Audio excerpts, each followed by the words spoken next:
The 2019 Pirelli National Superstock 600 Championship in association with Black Horse. They're facing 14 scorching laps of Thruxton, the fastest circuit in the United Kingdom, here in Hampshire. The current championship leader is Kiwi Shane Richardson after his victory 2 weeks ago at Snetterton. He is 11 points clear of Corey McGreevy, who in turn is 4 points ahead of Ewan McGlinchey. Fourth place in the championship is held at the moment by Aaron Clifford, to whom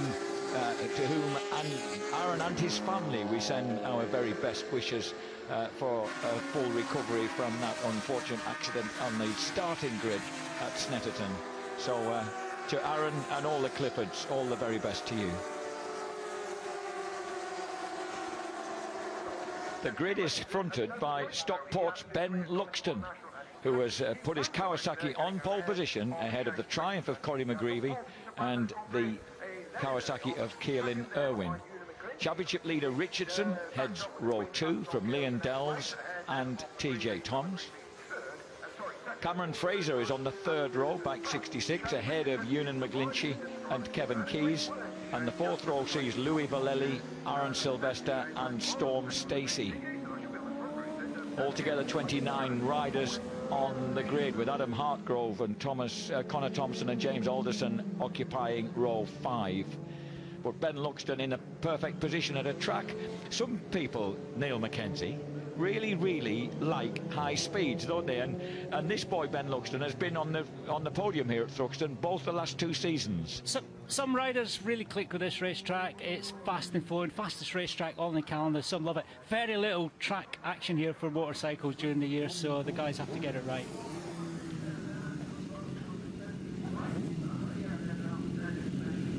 There is Ben Luxton, third in 2017, third in 2018 here at Thruxton in Superstock 600. Can he improve on it here in 2019? He's got the perfect spot to be on pole position.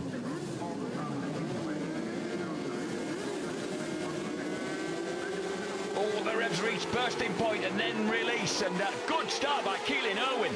McGreevy, his fellow Irishman, not so good. Terrific start by Luxton, taking advantage of pole position, and he leads the way into the complex ahead of Irish boys Irwin and McGreevy. Shane Richardson, the championship leader, was coming through to fourth place, off fourth place on the grid.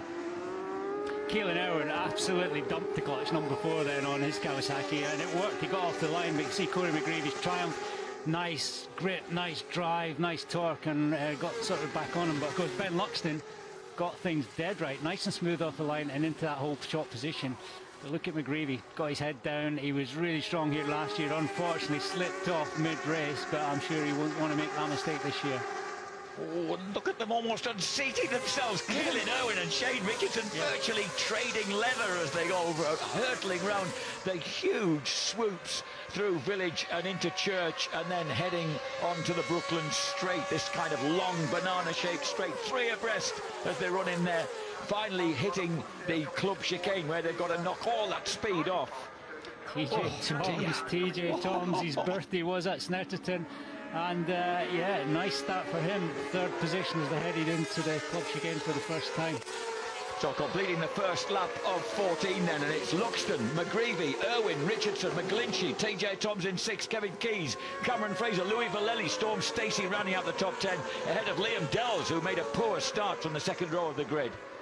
And I think out of this front bunch, Shane Richardson will be the least experienced here. A lot of these tracks new for him this year, the Kiwi, and it'd be unlikely that he's ridden around the Thruxton circuit. So at this point, really just finding his way. His first race ever here at Thruxton, so finding his way around, finding the grip, the undulations, and trying to find some racecraft, but doing a good job in fourth at the moment. There's number 66, running in, well, mid-pack really. Cameron Fraser in 8th place, but good points available for these lads, so good scrapping going on in the middle of this pack, with Ben Thruxton on the Joe Richardson Performance Racing Kawasaki, the guy from Stockport, leading the way, but only just from that three-cylinder Triumph of Corey McGreevy, trying to get alongside him. He's going to try and draft past him on the brakes, but can't get close enough. Certainly not lacking any mid-range performance. The Triumph there, and matching the Kawasaki of Thruxton on top end as well. Really gained some time as he headed up to the club chicane there. Richardson up into third, does he, as he crossed the line? Yeah, he just went third past Keelan Irwin. Keelan Irwin, number 4 on the Ready for Racing Kawasaki, the black, distinctive black bike being run, of course, by Gino Rea, the former European Superstock 600 champion. So squeezed back to 4th place. As they launch into the 3rd lap of 14 then, and the battle really going on now between Thruxton and McGreevy, with Shane Richardson getting more accustomed to this track. There is Keelan Irwin. Andy Stone, who was crew chief to Gino Rea back in his European Superstock 600 championship winning days 10 years ago, has actually been helping out with the setup of that motorcycle for Keelan Irwin, and the Irish boy running there in 4th place, but losing out to these guys. And here's Richardson trying a novel move around the outside, Neil, and it worked. It really did. McGreevy there on the Triumph, who's now in 3rd, he stood his bike up early to get a nice drive down to Church, but Richardson hammered his rear tyre there. It's really hard on the rear tyre when you go around the outside, but he's continuing his form. Nice slipstream, perfectly slipstreaming Thruxton up to the chicane there and slips through. And Corey McGreevy takes advantage on Thruxton's blind side almost. Oh, but then has a huge moment, gets unseated as he comes out of the club chicane, but hangs on through Allards. And that really is a tricky point, just coming out of the chicane. McGreevy had a little wheelie in between turning left and turning right, and another moment there through Allards for McGreevy, really pushing that Triumph hard. But Richardson looks like he's on rails at the moment. So they go through Campbell and then Cobb, the left-hander, and then opening out onto the ever faster Seagrave that catapults you right out into the country, heading for the huge swoops of Nobles and Goodwood. Fastest lap of the race so far to TJ Toms, number 2 at 118.446, and not a million miles outside the lap record. Joe Francis got the lap record around here at 118.262, so TJ Toms really finding some form this weekend. Wow, Shane Richardson really wide there, using every inch of the track and a little bit more, and using every millimetre of his rear tyre. Maybe not the ideal line. That part of the track where you're heading down to Church, quite often it's better just to stand the bike up and not try and use all the track, but he's lost out big time there. It looks like McGreevy can get an advantage. And here TJ Toms making big moves here. Look at this, he moves through now into 3rd place. He is, of course, pretty much a local boy, James. Oh, and down goes the 2nd place man, McGreevy drops the Triumph. Oh, the Triumph spins out onto the track. Thankfully, so far, nobody's hit it. He can't believe what he's done. He was pushing hard on that lap, unfortunately. Not exactly same, but what happened last year was he crashed. He crashed out the back last year, this time just pushing a little bit too hard, and not like McGreevy to crash. He's normally a very safe rider, rides on the limit, but he's just braking late, trying to get a bit of time through the chicane. Pushes left and the front just tucked. Didn't do a lot wrong there. Didn't do a lot wrong. Well, if you remember, Neil, he crashed on the opening race of the season at Silverstone when he was leading. Oh, look at that. He clipped the curve. He's clipped the curve. Yeah, couldn't see that from the other camera angle. He was just a little bit tight. And it's okay to take a little bit of the paint there because it's quite smooth, but any further in and there's a couple of steps, and that's exactly what happened. Unsettled the front end of his bike and down he went. He had no chance. The safety cars come out. I don't know whether that's an advantage or not. There's fuel on the circuit there, apparently. Oh, look at the way the... Oh, dear. Yeah, what a great shot of that. Yeah, not nice to see any bike on its side. I'm gutted for McGreevy. And yeah, just rider error there. And you're a little bit blinded by the rider in front, so you're trying to find a straight line through that club chicane. That's exactly what he did. He's trying to use every inch of the track, but unfortunately just clipped the curb. Oh, there's fuel spewing out the top there. The cap's still intact, but there's fuel coming out the perimeter there, and unfortunately the bike carries on to the track, so there'll be fuel down. It'll dry up pretty quickly, but it is a risk. The marshals have spotted that when they've gone to pick the bike up. Look at that. What an incredible illustration of how bendy and supple you have to be as a motorcycle rider as he tries to pick himself up and finds he's still travelling at some pace. So a bit of concrete just needs, cement just needs to go down. We're now on the 6th lap of 14, so it's going to be a bit of a dash after it. I'd say it's not great for TJ Thomas because he got into a heck of a rhythm. He just set the fastest lap of the race. Great and rhythm. He closed right in. Well, I think it'd be okay because Shane Richardson, although he was leading, he was pushing hard and it wasn't coming easy. He certainly wasn't pulling away. But this is good because the riders are all following a safety car now. They'll come around here, they'll be looking for a problem, they'll see the cement dust, so they'll be well aware of where it is and what position in the track, so they will be careful when the safety car goes in. So the Kiwi, Shane Richardson, then leads the traffic at the moment, and behind him, as I mentioned, a 17-year-old local boy, really, from Puritan, just near Bridgewater, an apprentice carpenter who's joined G&S Kawasaki for the first time this year, TJ Toms. And he had just set the fastest lap of the race before that pace car came out. Behind him, Keelan Irwin on the Andy Stone breathed on Kawasaki, and then Ben Luxton in 4th place, McGlinchey in 5th ahead of Fraser, Valelli, Aronson Vesta moving into 8th place, Delves into 9th, Keys dropping to 10th, Storm Stacey in 11th. You can see the cement dust there on the outside of the track, the riders just brushing past it. It's not going to present a big problem, and the fact that they're going over it there will help dry that spot up so things will be safe for when the safety car goes in, which it does this lap because you can see the lights are in, so the riders know the safety car will be leading the circuit and the race will resume.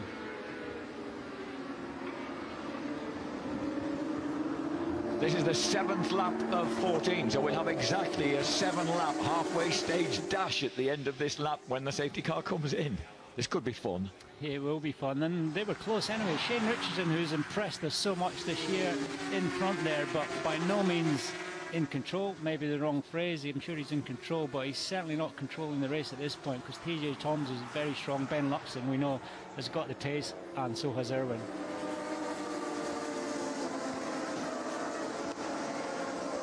Ben Luxton looks over his shoulder. It was interesting yesterday. Did you see after the pace car came out in the Supersport sprint race? Jack Kennedy timed it perfectly. He knew exactly what he's doing. So, and I'll be interested to see if Shane Richardson does the same, because what Jack did was he suddenly took off into the chicane rather than waiting for the exit. And they'll have been, all the riders here will have watched Supersport yesterday. They'll have watched that safety car antics of Jack Kennedy. He's backed him up. He seriously backed him up, which he's perfectly entitled to do.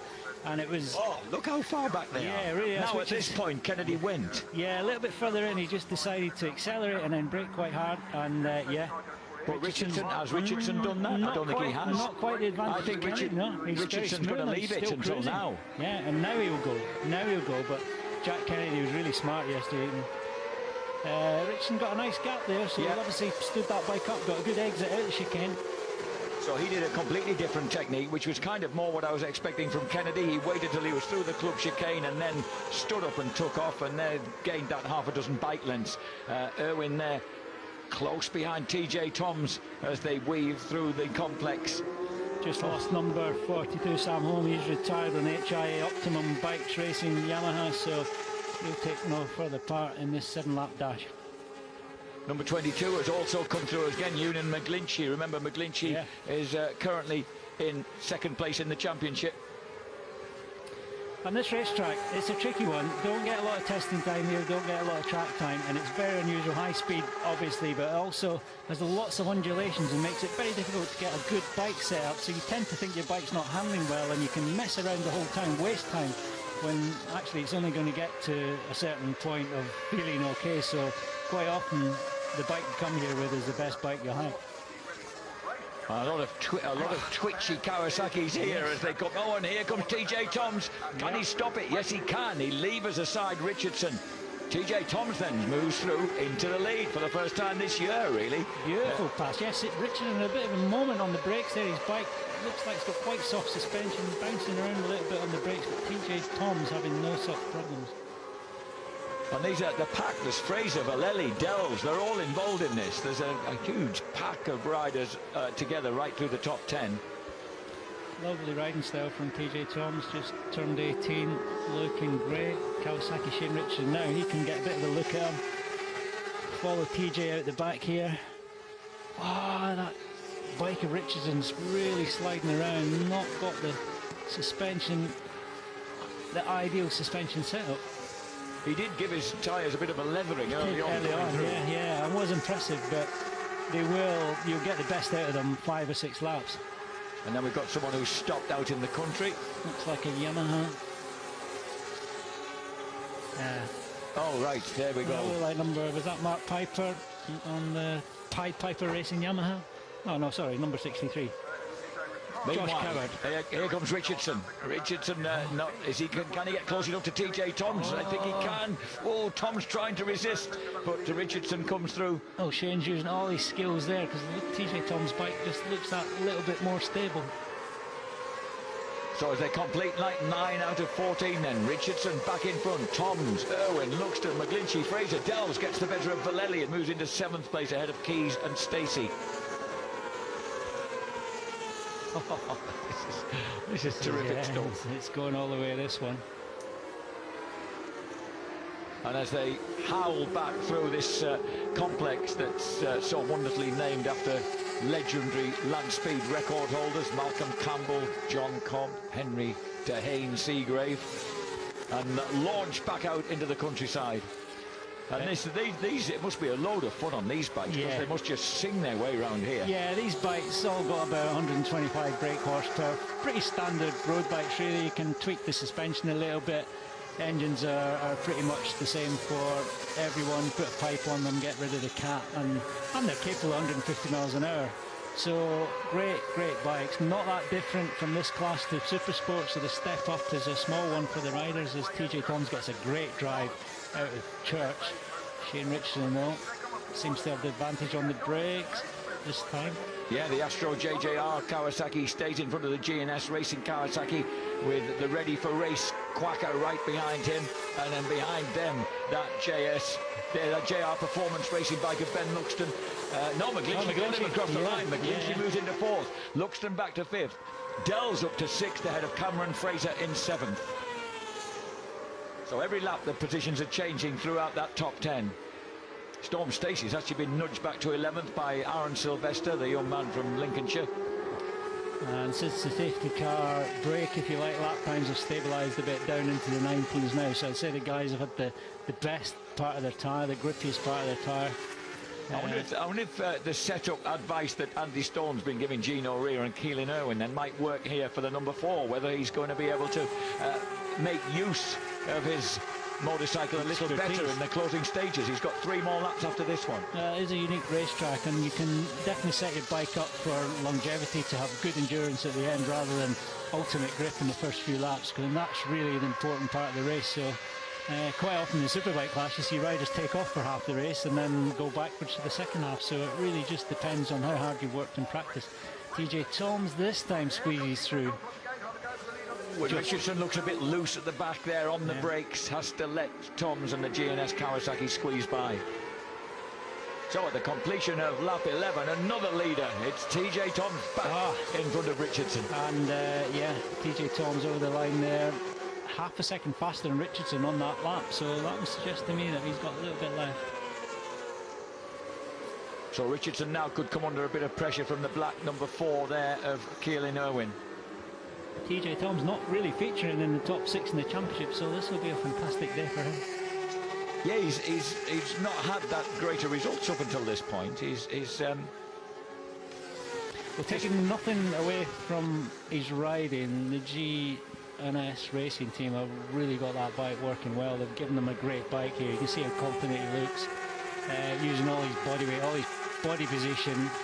There's a head down there to Church to get that bike turning, and Shane Richardson digging deep in his toolbox full of skills to stay with him. And he is right with him as well.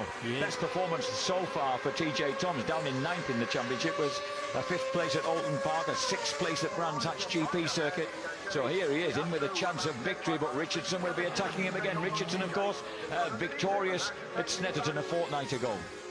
A little bit wide, but hits his apexes. TJ Toms slots in behind him. Liam Delves is making good progress as well. The number 7, I think, might be through to 4th place. As they cross the line, he is indeed. Number 7, Liam Delves moves through. Yeah, the Delves Birmingham boy on the Via Motor Racing Kawasaki. Yeah, and fastest man on the track on that lap, so a bit of pace in the closing stages. Penultimate lap now, though, so not a lot of time to get into the podium position, but certainly not impossible. He's got Irwin in his sights. So Liam Dells from Solihull, the 18-year-old who's joined the Sheffield-based Via Moto team for 2019. There he is, bike number 7. He's using all the track. He's using everything. Well, you must feel tempted to do that round here. It's so wide. Yeah, but it's best to be patient if you can, because it's shorter the distance down the inside, and you get your bike stood up and you can use the flat part of the tyre when you're using all the track. It's dirty out there, it's hard on the tyre, but it's working okay for Dells because he is now in a position, he's in a good slipstream position with Irwin. And the front four just broken clear slightly now of Ben Thruxton. So as they howl past and onto the Brooklyn Straight, here comes the moves. TJ, wow. And huge moves. And Liam Dells, fourth, get through to first, gets a huge draft into the club chicane. He got a 3-bike slipstream there. I was hoping he'd get in a podium position. I didn't see him leading after this lap, so respect is due. At the same time, set his personal best lap of the race, 1:18.7, just 3/10 outside the fastest lap of the race. So plenty in the tank for Dells. Liam Dells only 13th in the championship, and his best result was a 4th place at Brands Hatch GP, and this is now coming a battle between two guys who haven't won so far this year, haven't come near winning. So it's Dells versus Toms. Yeah, and that move has burst that front group. Top 6, it's blown wide apart. I suspect TJ Toms might be in the best position here because he's going to get a good drive through as the head round, good with Noble, and then down to Church. And he can set himself up in a good position. He's good on the brakes into chicane, so he might just be perfectly poised. This is, of course, the final lap. This has been so absorbing, I hadn't realised. So as they head down through these huge, iconic church bends and then onto the Brooklyn Straight, this is the last chance saloon for both Dells and Toms. One of them is going to achieve victory here at Thruxton. Unless, of course, it all goes pear-shaped. Here comes Toms up the inside. He is in the better position. GNS Racing at number 2. Via Moto, well, Dells brilliantly cuts across and holds onto that position. Can he hold it as they come out of the chicane? It's throttle to the stop, and it's going to be Liam Dells, the lad from Solihull, who takes it ahead of TJ Toms. Keelan Irwin gets on the rostrum for Gino Rear's team in 3rd place. Squeezing out Richardson, McGlinchey, Luxton, Fraser. Stacey makes a late charge into 8th ahead of Kevin Keys and Aaron Sylvester. So terrific race between these lads. And typical of a fast racetrack like Thruxton, always close racing at the front, no one can break away. And what a last 2 laps for Liam Dells there. Brilliant. And brilliant race tactics as they approached the chicane there. Didn't do anything nasty, just brake late, covered his line, and TJ Toms knew what he had to do, but it wasn't possible. So what a great finale. I didn't see Richardson being off the podium there, but that just shows you anything can happen. And that number 7 bike of Liam Dells is the same Ninja ZX6R that carried Joe Sheldon Shaw to runner-up spot in this championship series last year, and it finally gains its first victory of 2019. So it was Christian Taylor, but Dan Harley was away. He's actually got Fox in this second. So it is actually Taylor Fox. That's right. Liam Dells takes